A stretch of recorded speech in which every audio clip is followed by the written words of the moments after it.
Elon, what kind of crazy dream would persuade you to think of trying to take on the auto industry and build an all-electric car? Well, it goes back to when I was in university. I thought about what are the problems that are most likely to affect the future of the world, or future of humanity. I think it's extremely important that we have sustainable transport and sustainable energy production. That sort of overall sustainable energy problem is the biggest problem that we have to solve this century, independent of environmental concerns. In fact, even if producing CO2 is good for the environment, given that we're going to run out of hydrocarbons, we need to find some sustainable means of operating. But most of American electricity comes from burning fossil fuels. How can an electric car that plugs into that electricity help? Right. There's two elements to that answer. One is that even if you take the same source fuel and produce power at the power plant and use it to charge electric cars, you're still better off. So if you take, say, natural gas, which is the most prevalent hydrocarbon source fuel, if you burn that in a modern General Electric natural gas turbine, you'll get about 60% efficiency. If you put that same fuel in an internal combustion engine car, you get about 20% efficiency. And the reason is, in the stationary power plant, you can afford to have something that weighs a lot more, is voluminous, and you can take the waste heat and run a steam turbine and generate a secondary power source. So, in effect, even if you take in transmission losses into account and everything, even using the same source fuel, you're at least twice as better off charging an electric car than burning it at the power plant. Okay. That scale delivers efficiency. Yes, it does. And then the other point is we have to have sustainable means of power generation anyway, electricity generation. So given that we have to solve sustainable electricity generation, then it makes sense for us to have electric cars as the mode of transport. So we've got some video here of the Tesla being assembled, which if you could play that first video. So what is innovative about this process in this vehicle? Sure. So in order to accelerate the advent of electric transport, and I should say that I think actually all modes of transport will become fully electric, with the ironic exception of rockets. There's just no way around Newton's third law. The question is, how do you accelerate the advent of electric transport? And in order to do that for cars, you have to come up with a really energy-efficient car. So that means making it incredibly light. And so what you're seeing here is the only all-aluminum body and chassis car made in North America. In fact, we applied a lot of rocket design techniques to make the car light despite having a very large battery pack. And then it also has the lowest drag coefficient of any car of its size. So as a result, the energy usage is very low, and it has the most advanced battery pack, and that's what gives it the range that's competitive. So you can actually have on the order of a 250-mile range.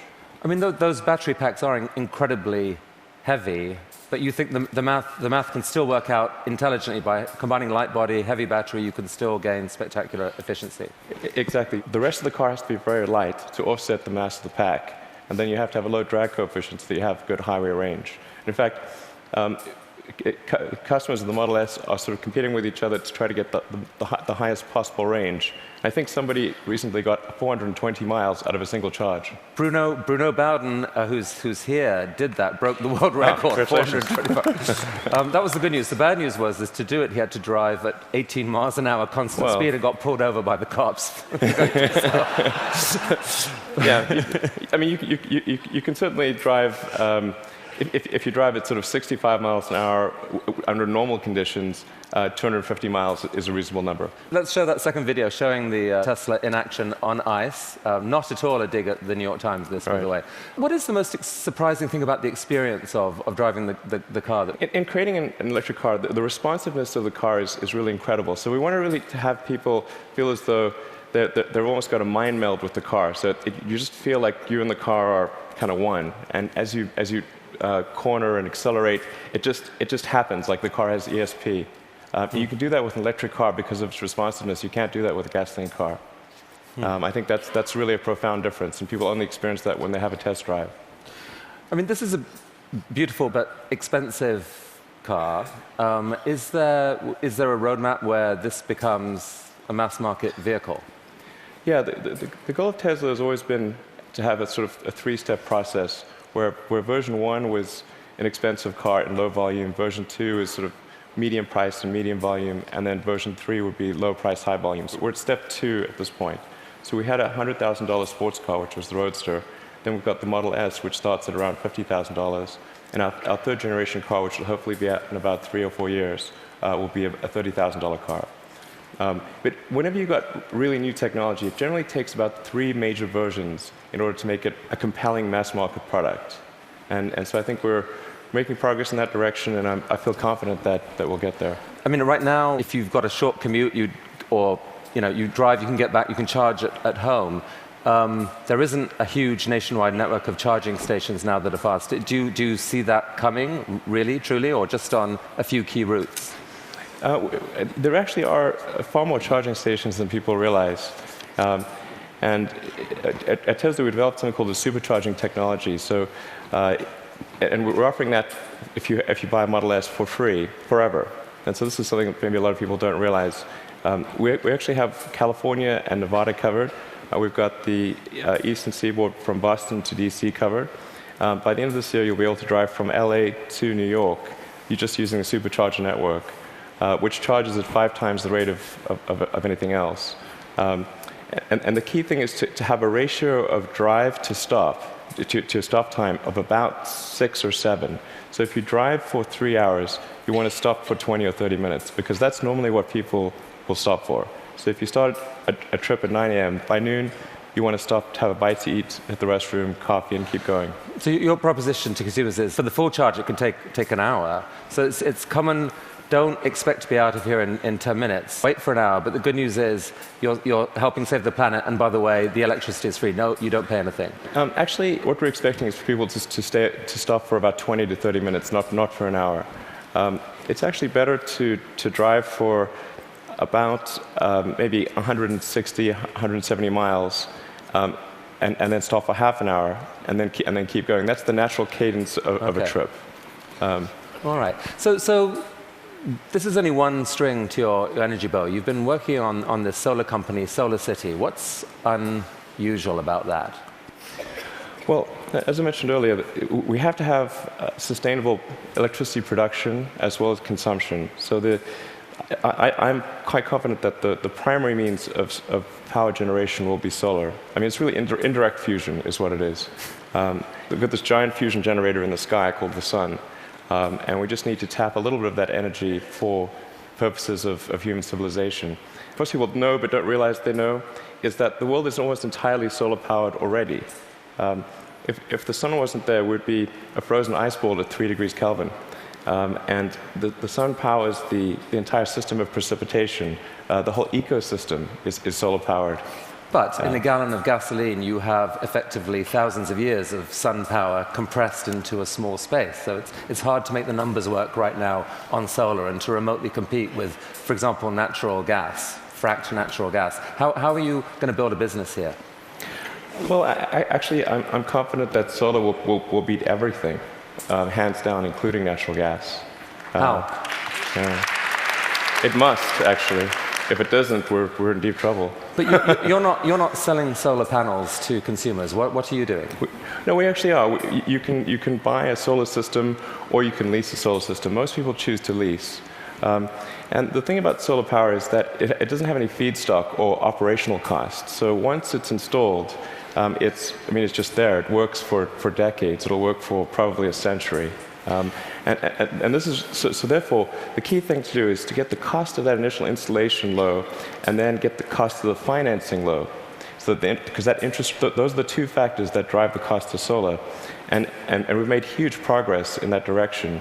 And that's why I'm confident we'll actually beat natural gas. So your current proposition to consumers is, don't pay so much up front. Let us pay zero up front. We will install panels on your roof. Yes. You will then pay. How long is a typical lease? Typical leases are 20 years. But the value proposition is, as you're sort of alluding to, quite straightforward. It's no money down, and your utility bill decreases. So Right. it's a pretty good deal.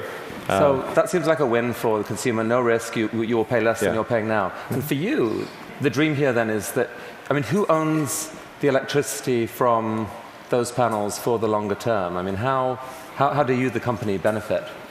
Well, essentially,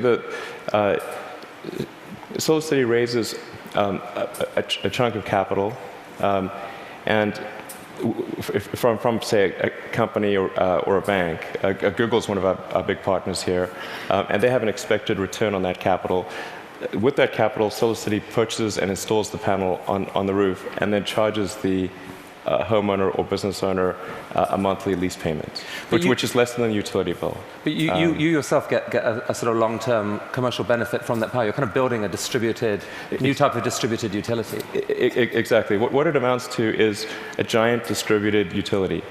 And I think it's a good thing, because utilities have been this monopoly and people haven't had any choice. So effectively, it's the first time there's been competition for this monopoly, because the utilities have been the only ones that own those power distribution lines, but now it's on your roof. So I think it's actually very empowering for homeowners and businesses.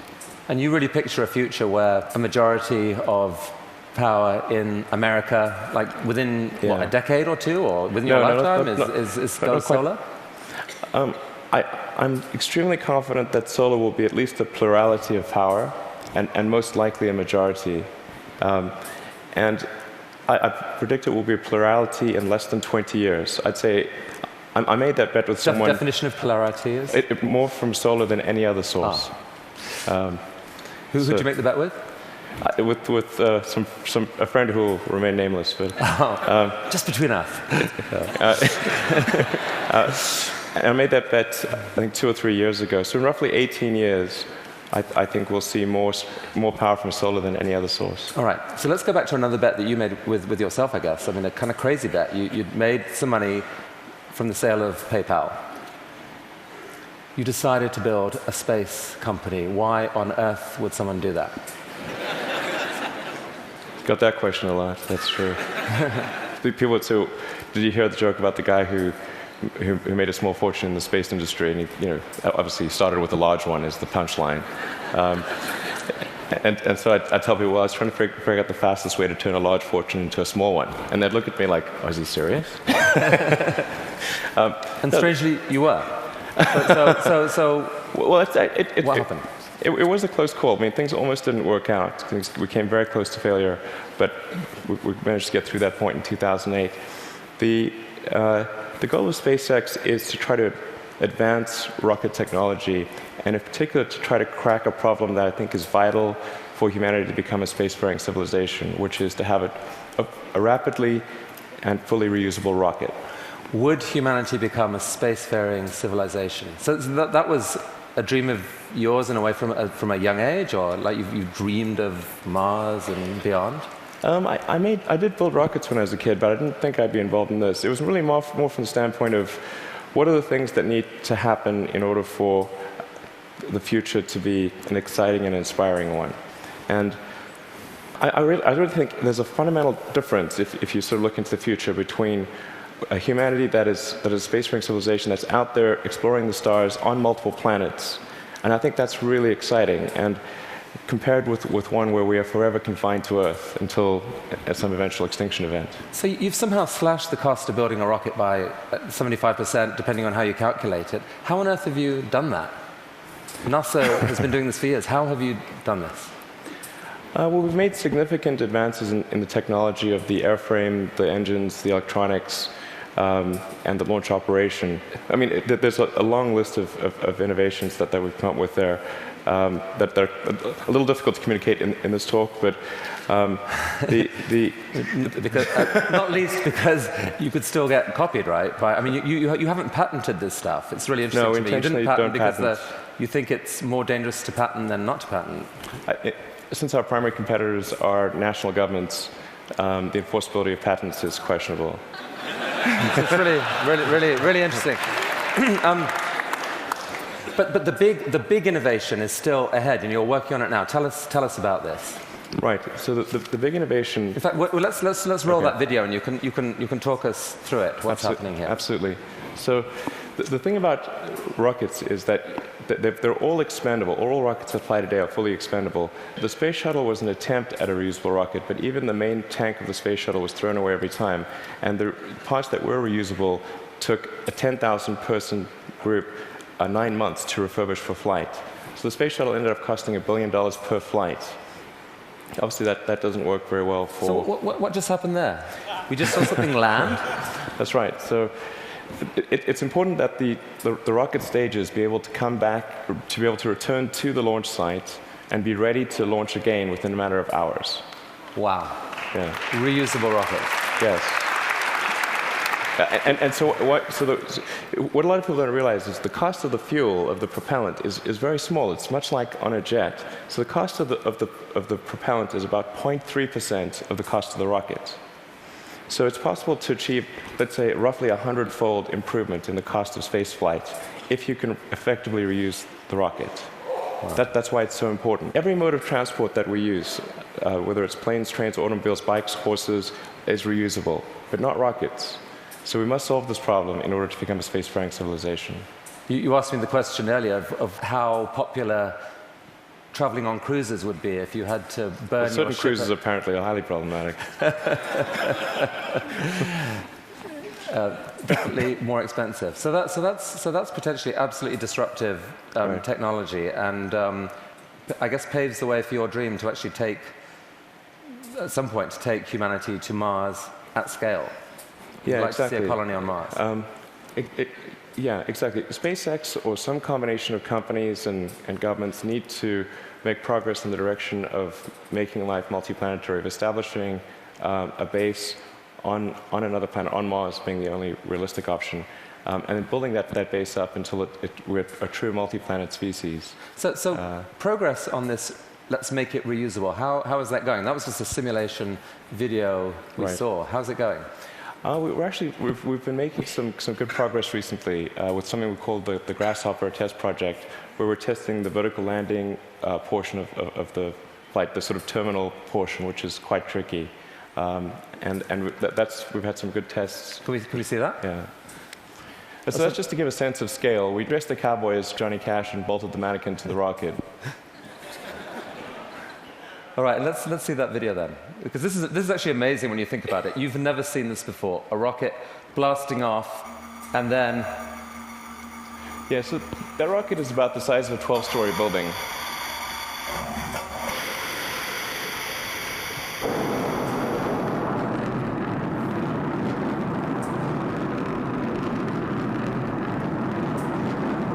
So now it's hovering at about 40 meters, and it's constantly adjusting the angle of the pitch and yaw of the main engine and maintaining roll with cold gas thrusters.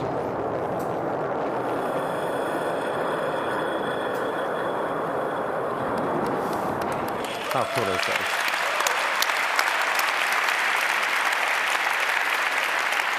Elon, how have you done this? These projects are so... These PayPal, SolarCity, Tesla, SpaceX, they're so spectacularly different. They're such ambitious projects at scale. How on earth has one person been able to innovate in this way? What is it about you? I don't know, actually. I don't have a good answer for you. I work a lot. I mean, and a lot. Well, I have a theory. I have a theory. All right.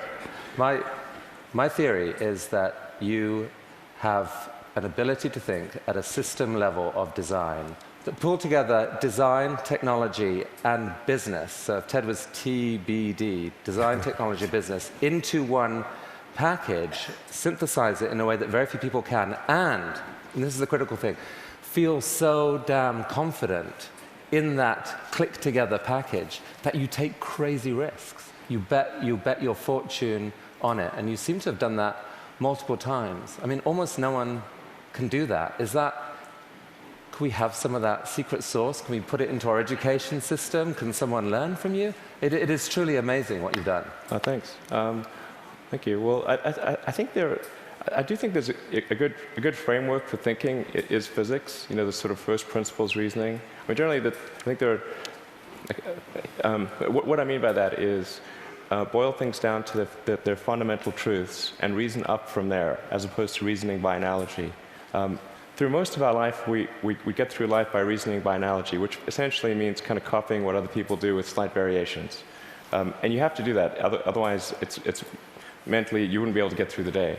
But when you want to do something new, you have to apply the physics approach. Physics has really sort of figured out how to discover new things that are counterintuitive, like quantum mechanics. It's really counterintuitive.